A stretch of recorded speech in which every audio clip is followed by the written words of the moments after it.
Bonsoir Thibault de Montbrial, vous êtes avocat pénaliste au barreau de Paris. Selon vous, nous sommes dans une période de faux calme. C'est contraire à ce que dit Christophe Castaner. Et le risque d'attentat en France est toujours très élevé. Daesh adapte sa stratégie au progrès des services de renseignement. À côté de vous, Kamal Redouani, bonsoir. Vous êtes grand reporter, spécialiste de Daesh. Vous avez fait paraître chez Flammarion cette enquête extrêmement fouillée, extrêmement documentée dans le cerveau du monstre, qui accompagnait d'ailleurs un documentaire diffusé sur une des chaînes de France Télévisions. Kamal Redouani, vous estimez que Daesh a compris que la formation de nouvelles recrues est plus importante que le fait de posséder des territoires. Et pour ces recrues, commettre un attentat en Occident reste un objectif important, peut-être même prioritaire. Nous avons Myriam Benrad aussi. Bonsoir. Bonsoir. Vous êtes politiste spécialiste du Moyen-Orient et du monde arabe. Et vous estimez que depuis 2015, la France s'est mise au niveau en matière de lutte antiterroriste. Et le principal enjeu est désormais celui de la déradicalisation pour lutter contre les discours de propagande. Vous avez sélectionné la première question du débat, une question d'un de nos spectateurs, Nadia. Oui, qui voudrait savoir s'il existe encore aujourd'hui en France des réseaux terroristes actifs ou dormants qui sont capables de commettre des attentats du niveau du 13 novembre. Thibault de Montbrial, les attentats du 13 novembre 2015 avaient ceci de particulier, c'est que c'était des attaques simultanées avec des commandos coordonnés qui avaient ciblé plusieurs lieux et personnes en même temps. Est-ce qu'un tel scénario pourrait se reproduire aujourd'hui en l'état ? Alors, la réponse la plus courte, c'est oui. Il faut élaborer. Ce serait sans doute pas un commando projeté depuis Raqqa, comme on l'a connu en 2015, puisque l'État islamique n'a sans doute plus la capacité opérationnelle de projeter depuis l'étranger jusqu'à l'Europe un commando structuré, parce qu'ils ont d'autres soucis avec les pertes territoriales dont vous avez parlé dans l'introduction. Mais par ailleurs, il ne faut pas oublier qu'il y a de nombreux combattants qui ont été combattre en Syrie, en Irak, qui n'y sont plus, qui n'ont été ni tués ni arrêtés, et qui, pour les services de renseignement, ne sont pas simplement les francophones, parce que les médias français... Ils sont hors des radars, vous voulez dire? Ils sont ni en prison, Ils sont des gens qui n'ont été ni tués, ni arrêtés. Donc on ne sait pas où ils sont. Et il faut savoir que les services de renseignement ne travaillent pas sur les Français. On dit toujours il y a 700 Français, etc. Ils travaillent sur les francophones. Les francophones, c'est les Belges, les Français et les ressortissants des 3 pays du Maghreb. Ça fait plus de 5000 personnes qui sont aguerries, qui sont des combattants formés, expérimentés, et dont on craint qu'à un moment ou à un autre, ils ne reviennent en Europe. Certains y sont sans doute déjà, mais on ne sait pas combien.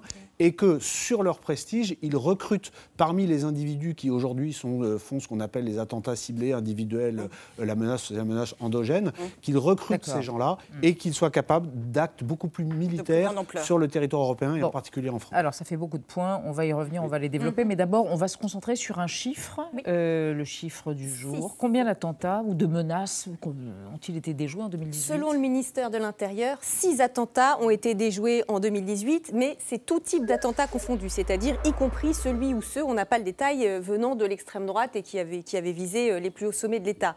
En tout état de cause, en tout cas, il semblerait que ce soit en réelle diminution. Alors, Myriam Benrad, est-ce que ça s'essouffle ou est-ce que c'est un recul temporaire, selon vous ? C'est une question importante parce que, en fait, ça renvoie aussi à l'imaginaire qui s'est cristallisé après le 13 novembre. On s'est mis en fait un peu en position d'attendre quel est le prochain. Et puis après, on a eu une succession d'attaques, 2015, 2016, 2017. Donc un rapport finalement au temps et à l'espace qui a changé pas seulement d'ailleurs au niveau des services de renseignement qui ont dû s'adapter, donc anticiper finalement la menace, qui ont démantelé un certain nombre de réseaux, qui évidemment ont aussi placé sous surveillance un certain nombre d'individus radicalisés. Mais je pense que plus largement au sein de la population française, on s'est mis dans une espèce d'obsession collective de la maîtrise du temps, de l'espace. Alors on en sort un peu parce qu'il y a une accalmie et ça a été reconnu par le procureur François Molins au cours de l'été. Ils ont connu un été relativement calme. Maintenant, je pense qu'effectivement, il ne faut pas non plus penser que c'est fini. Pourquoi ? Parce qu'au-delà des aspects militaires, des filières, etc., il y a une idéologie derrière qui est toujours là et qui d'ailleurs précède les attentats du 13 novembre. Kamal Redouani, vous souscrivez à cette analyse ? Tout à fait. L'idéologie est très importante, tout simplement.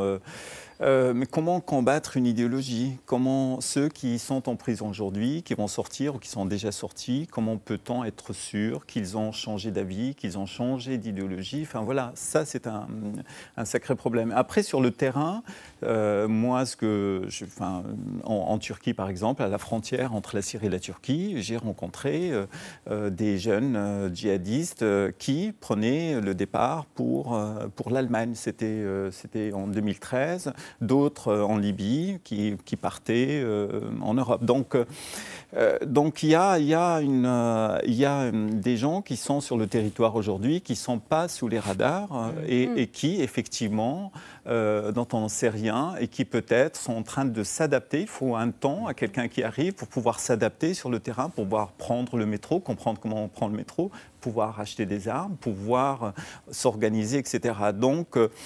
Donc malheureusement, c'est un vrai combat et c'est un vrai combat que les services de renseignement sont en train de mener. Alors on va voir si c'est mené efficacement et avec quelles armes, mais d'abord, fait-on écouter quelqu'un oui, par rapport au terrain là-bas, par rapport à l'ancien proto-État? Oui, parce que depuis 3 ans, en effet, l'État islamique a perdu 98% de son territoire, mais certains, comme le président russe Vladimir Poutine, veulent aller jusqu'à 100% et traquer les derniers d'entre eux. Donc on le regarde, il a fait une déclaration récente en ce sens-là. Même si le niveau de violence en Syrie a considérablement baissé, l'élimination de l'ensemble des éléments radicaux concentrés dans cette zone reste un problème majeur. Nous ne pouvons pas laisser ces militants, qui ont acquis de l'expérience de combat, continuer leurs activités criminelles, créer des cellules dormantes dans nos pays, recruter des partisans et continuer à prêcher leur idéologie de terreur. Donc Myriam Benrad, est-ce que Daesh c'est fini? Est-ce que c'est une organisation en état de ruine aujourd'hui? Alors le proto-État, oui, ce qui avait réussi à constituer sur un certain nombre de territoires entre l'Irak et la Syrie, c'est fini. Il y a eu une campagne de bombardement, je le rappelle, qui a été... On voit les cartes d'ailleurs de janvier 2015 versus la peau de chagrin. Oui, c'est une peau de chagrin, c'est-à-dire qu'ils ont encore quelques fiefs, mais enfin il y a eu des bombardements massifs à la fois américains, russes, avec l'appui au sol des forces irakiennes et d'un certain nombre de forces syriennes.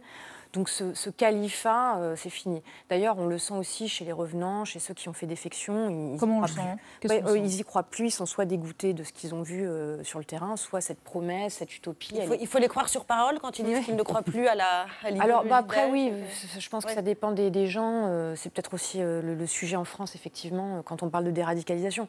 Mais en tout cas, au niveau du Moyen-Orient, ça ne veut pas dire pour autant que c'est réglé, parce qu'ils sont revenus à la guérilla, à la clandestinité.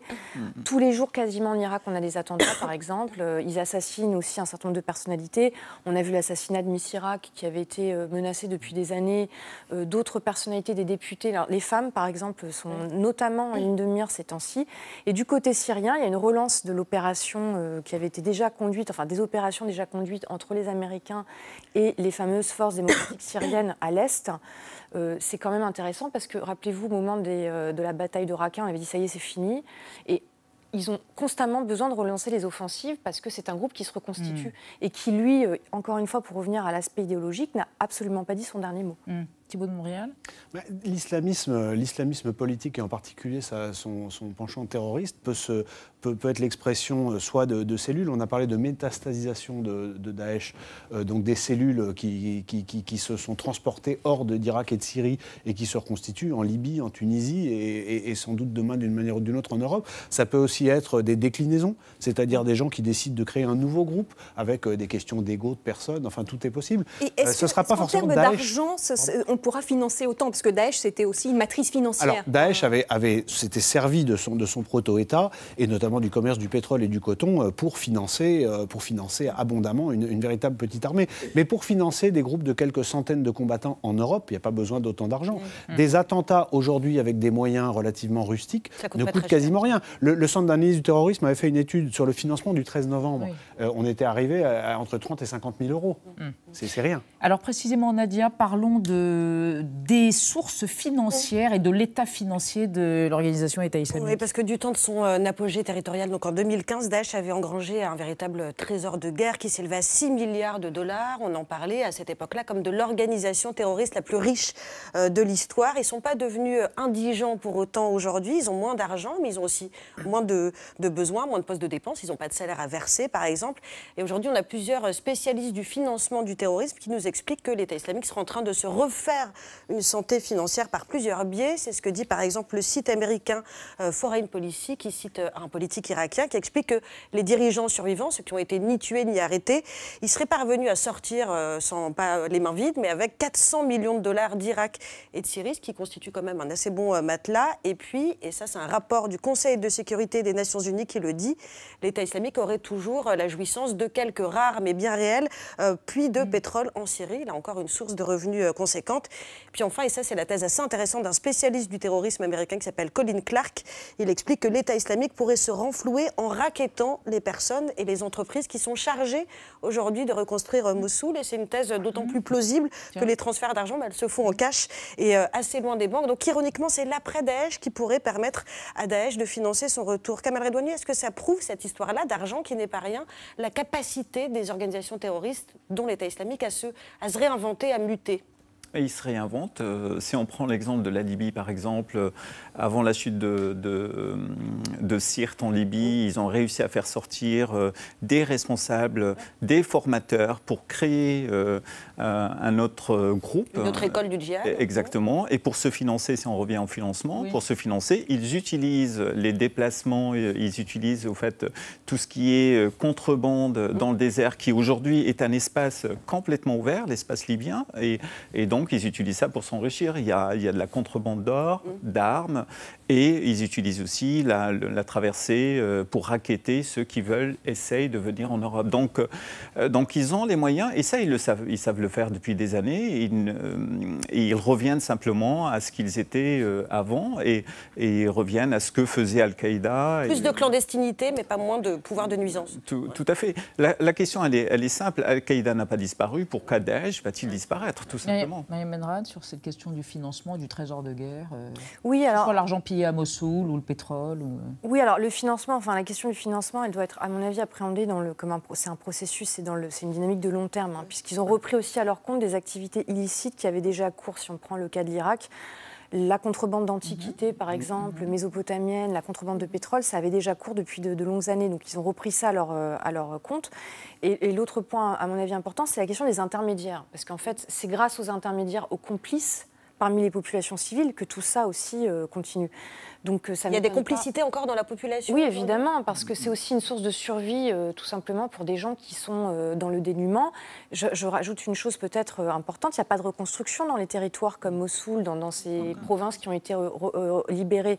Donc on est dans un état de survie et la population, oui, bien sûr, va participer, faute de mieux. Oui. À quoi servira ce trésor de guerre ? À financer les attentats, à quoi peut servir ce trésor de guerre reconstitué, Kamal Redouani? À se refaire une santé, à recruter. À recruter? Exactement. Il faut bien payer. Enfin, dans tous les cas, c'est des mercenaires avant tout. Donc, il faut bien les payer, il faut bien les nourrir, et il faut bien leur payer leur trajet, etc. Et puis, il y a aussi des gens qui sont là pour les aider quand ils se déplacent. Il y a des points de relais, au fait, qui permettent, par exemple, à des djihadistes de pouvoir se déplacer d'un point à un autre. Et donc, il faut bien payer ces gens-là qui travaillent dans la clandestinité. Oui, c'est une idéologie, ça a été dit sur le plateau tout à l'heure, c'est une idéologie qui est en expansion, y compris en Europe. C'est-à-dire que ce sont des gens, des groupes structurés qui ont des moyens et qui ont des sympathisants sur place, donc qui peuvent tout à fait faire écho à ces moyens. Et puis, dernier point, qui ont aussi la sympathie, pour ne pas dire plus, de certains États ou de certains mouvements comme les Frères musulmans qui sont quand même très présents à travers de nombreux États, y compris la France. Quels États ? Y compris la France. Quels États en particulier ? Les États du Golfe, le Qatar. L'Arabie Saoudite, c'est compliqué parce qu'on ne peut pas avoir... L'Arabie Saoudite, ce n'est pas un État comme la France. Ce sont des tribus avec des particuliers très riches au sein d'une même famille. Il peut y avoir des pros et des anti. Mais enfin, il y a des relations extrêmement complexes et ambiguës, y compris au sein des pays du Moyen-Orient, avec le terrorisme sunnite, c'est clair. Alors, face à la menace, quelle est la réponse française? On va s'intéresser à Nicolas Lerner, le nouveau patron de la DGSI. Il a succédé il y a quelques semaines à M. Nunez. Voici son portrait assez encourageant par Thibault Nolte. Ils ont fait preuve d'engagement et méritent bien quelques encouragements. Tandis que la menace islamiste en France respire encore, un nouveau patron du renseignement intérieur arrive avec une cote de confiance élevée. Alors, faut-il parier sur Nicolas Lerner? Nicolas Lerner a pris ses fonctions de directeur de la DGSI il y a une semaine. Avec ses 4000 espions, il devra gérer et digérer la sûreté de l'État, le secret défense, le contre-espionnage, les mafias internationales, la cybercriminalité, la radicalisation et le terrorisme. Bon appétit. Toujours aussi ravissante, Moni Penny. Oh, James. Jean-Pierre, Mireille, on a du boulot. Le plat est copieux, mais Nico a les crocs. Énarque promotion Léopold Sédar Senghor, comme une flopée de gamins aux commandes de la France. Depuis ses débuts en 2004, place Beauvau déjà, le chef des grandes oreilles nationales gère les emmerdes du pays. Bon baiser de Syrie. Le djihad est éternel, l'émir qui m'aimait, mais c'est quoi ça, Mireille? C'est Jean-Pierre qui a choisi le nom des opérations. Trop pas. Merci. Ensuite, Nika a été DIRCAP de préfet dans l'Hérault. Au menu manif anti-CPE, Coupe du monde de rugby, déplacement ministériel, délinquance, accident de la route, prévention incendie. Puis sous-préfet à Béziers et même en Corse. Mais ça, c'était juste l'apéro. Moneypenny, je vais encore risquer ma vie. James, c'est sûr, si vous forcez sur le vodka martini et les cacahuètes trop salées.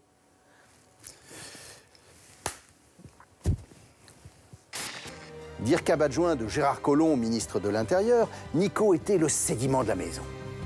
D'après un syndicaliste, vous le retiriez et tout s'effondrait. Le haut fonctionnaire de l'extrême colmatait les dossiers pourris, les moisis aussi, Benalla compris. Mais ça, c'était juste la mise en bouche. Oui, mitigé. Thibault Nolte, merci. Anne? Oui, on a beaucoup dit à un moment que la France n'était pas tout à fait performante dans la prévention des attentats et dans les renseignements sur les radicalisés. Est-ce qu'on s'est remis au niveau, Thibault Montbrial? Il y a eu incontestablement d'énormes progrès qui ont été faits. Les succès d'aujourd'hui n'auraient pas eu lieu il y a 4 ou 5 ans. Et on a mis, vraiment, il y a eu un coup de cravache très, très significatif qui a été mis. Maintenant, ce qui est compliqué, c'est que... Qu'est-ce qui a changé? C'est les moyens, c'est le savoir-faire? Il y a d'abord eu des lois qui ont été votées, qui sont utiles, et puis des moyens, des moyens budgétaires qui ont ensuite auxquels on fait écho des moyens humains et matériels. Après, le problème, c'est que l'État a tout. Il faut faire tourner l'État. Il n'y a pas que la lutte antiterroriste, qu'il y a des questions de choix budgétaires, et que même quand on recrute des gens, il faut du temps pour les former, et qu'en face, on a une telle vague, et encore une fois, c'est l'idéologie qui est le principal ennemi, une telle vague idéologique en Europe et en particulier en France, que c'est extrêmement compliqué. Par exemple, le suivi des gens dangereux, on va dire pour faire très court qu'il y a à peu près 20 000 personnes dangereuses en France aujourd'hui qui sont suivies, mais on ne peut pas les suivre toutes 24 heures sur 24. Il y a des choix qui sont faits. Alors il y a des analyses. Ils sont bien faits les choix? Les gens font ce qu'ils peuvent. C'est l'importance cruciale de l'analyse dans le renseignement, c'est qu'il y a des analystes qui choisissent, qui déterminent qui doit être suivi. La priorité, un profil. Voilà, parfois il y a des erreurs. Myriam Benrad? Oui, je suis d'accord. Et puis j'ajouterais peut-être un point, il y a aussi beaucoup plus de coopération au niveau européen. Ça, c'est important parce que quand on parle de djihadisme français, enfin moi j'ai un problème avec la qualification parce que vivant aux Pays-Bas, je vois maintenant assez clairement comment entre la France, des pays comme la France, la Belgique et les Pays-Bas, tous ces réseaux se sont constitués. Donc on est vraiment sur des logiques en fait proprement transnationales et non pas franco-françaises. Et de ce point de vue, je salue quand même ce qu'a fait l'Union européenne et les relations bilatérales beaucoup plus sérieuses qui ont été dans ce domaine établies. Et puis, même au niveau de la recherche, il y a des consortiums qui se sont formés en Europe qui permettent de penser les choses peut-être un peu à un niveau... supérieur au seul niveau français. Et on parlait des militants tout à l'heure qui posent une menace. Je rappelle quand même que parmi les commandos du 13 novembre, il y avait des Irakiens, il y avait des étrangers. Donc c'est ce qu'on appelle l'État islamique, c'est une mouvance globalisée. Donc il est difficile de rester sur des logiques proprement nationales pour parler de cette menace. Oui, dans son rapport sur la déradicalisation, il me semble que c'était Malek Bouti qui disait qu'il fallait une génération entière pour s'en sortir. Est-ce qu'on a commencé de prendre cette date-là pour les générations à venir, en fait? Kamal Redouane. Enfin, moi, j'y crois pas à la déradicalisation d'une manière, c'est clair. Tout simplement, j'ai tellement rencontré de repentis. Non, mais c'était plus dans le sens combattre l'idéologie, c'est-à-dire combattre cette idéologie radicale. Et il faut trouver, effectivement, il faut trouver un moyen de la combattre. Je ne sais pas comment, mais en tout cas, il faut trouver un moyen de combattre l'idéologie. Je pense réellement, c'est là le nerf de la guerre. Thibault de Montbrial. Jusqu'à maintenant, ça n'a marché nulle part dans le monde. Donc il faut être très modeste. C'est pas pour autant qu'il faut renoncer. Il y a des programmes qui ont été développés depuis 2 ou 3 ans. Certains ont échoué, ont même été arrêtés. D'autres ont été engagés il y a quelques mois. Il faut de l'abnégation, mais pas de naïveté. Mais c'est pas pour ça qu'il faut miser sur les générations futures, c'est-à-dire prévenir plutôt que guérir. Mais il faut faire les deux. Parce que si le temps de la prévention et de la nouvelle génération, de reconquérir les cœurs et les âmes, ça va prendre peut-être 20 ans. Si pendant ces 20 ans, nous avons... je crois que, par exemple, le travail de Jean-Michel Blanquer à l'Éducation nationale prend en compte cette dimension. Mais si, pendant ce temps-là, l'islamisme sur le terrain croît et obtient des succès à la fois politiques et militaires, ça va être la catastrophe.